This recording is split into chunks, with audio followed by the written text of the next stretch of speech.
નવસારીના વિજલપોર વિસ્તારમાં ધૂળેટીના દિવસે રંગ નાખવાના મુદ્દે થયેલી બોલાચાલીએ ઉગ્ર સ્વરૂપ ધારણ કર્યું છે। પોલીસે આ મામલે 6 આરોપીઓની ધરપકડ કરી। નવસારીના વિજલપોરના રેવાનગરમાં રહેતો યુવાનો વચ્ચે ધૂળેટીના દિવસે રંગ લગાવવા બાબતે વિવાદ થયો હતો। પ્રાથમિક સમાધાન બાદ પણ રવિવારે રાત્રે બંને જૂથ વચ્ચે અથડામણ થઈ હતી। મોહિત કમલેશ સોનકરની ફરિયાદ મુજબ સાંજે 8 કલાકે તેઓ મિત્ર સાથે બાકડા પર બેઠા હતા।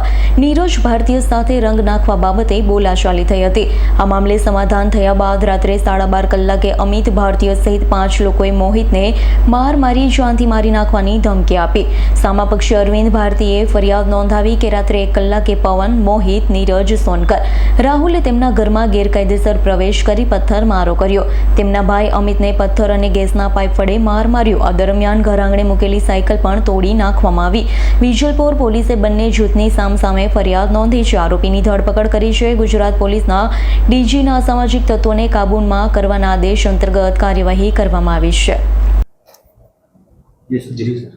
तारीख 17/3/2025 रोज वेजलपुर पोलीस स्टेशन में BNS ની કલમ 115(2), 351(3), 352 અને 54 મુજબના 2 ગુનાઓ દાખલ કરવામાં આવેલા હતા। જેમાં એક ગુનામાં ફરિયાદી તરીકે મોહિત કમલેશભાઈ સોનકર રહે વેજલપુર રેવાનગર ગલી નંબર 3 અને બીજા ગુનાના ફરિયાદી છે અરવિંદ કુમાર રામાનંદ ભારતીય, એ પણ રહે વેજલપુર રેવાનગર ગલી નંબર 2।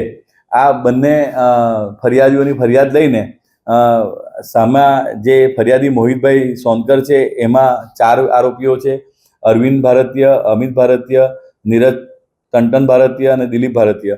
અને જે ફરિયાદી અરવિંદ કુમાર છે રામાનંદ ભારતીય, એમાં પણ પવન કુમાર, મોહિત સોનકર, નીરજ સોનકર, રાહુલ તમામ રહે વેજલપુર રેવાનગર।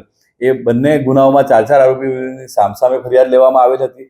અને ફરિયાદની હકીકત એવી હતી કે તારીખ 14/3/2000 રોજ આ મોહિત કમલેશભાઈ સોનકર અને નીરજ સોનકર અને રાહુલ પરમાર એ તમામ રહે વેજલપુરનાઓ બેસેલા હતા। તે વખતે નીરજ ઉર્ફે ટંટન ભારતીય અને પવનકુમાર વચ્ચે કલર લગાવવા બાબતે બોલાચાલી થયેલી, જેની અદાવત રાખીને તારીખ 17/3/2025 રોજ રાત્રે લગભગ 1 વાગ્યાના સમયમાં આ મોહિત કમલેશ સોનકર ને રાહુલ પવાર એ ઘરે જતા હતા ત્યારે આ નીરજ ઉર્ફે ટંટન ધર્મરાજ ભારતીય, અરવિંદ ભારતીય, અમિત ભારતીય તથા દિલીપ ભારતીય તમામ રહે વેજલપુર રેવાનગર નગરના હોય એ આજુબાજુમાં રહેતા તેઓ વચ્ચે કલર લગાવવા બાબતની આ અગાઉની જે અદાવત રાખીને એકબીજા સાથે ઝઘડો કરીને ઢીકામૂટીનો માર મારીને રબરની પાઇપ વડે મારીને ગાળાગારી કરી જાનથી મારી નાખવાની ધમકી આપેલ હોય, જે બાબતે બંને તરફથી બંને ગુનાઓ સામસામે દાખલ કરવામાં આવેલ છે અને બંને ગુનાઓમાં તમામ આરોપીની ધરપકડ કરવામાં આવેલ છે અને હાલ આગળની તપાસ ચાલુમાં છે।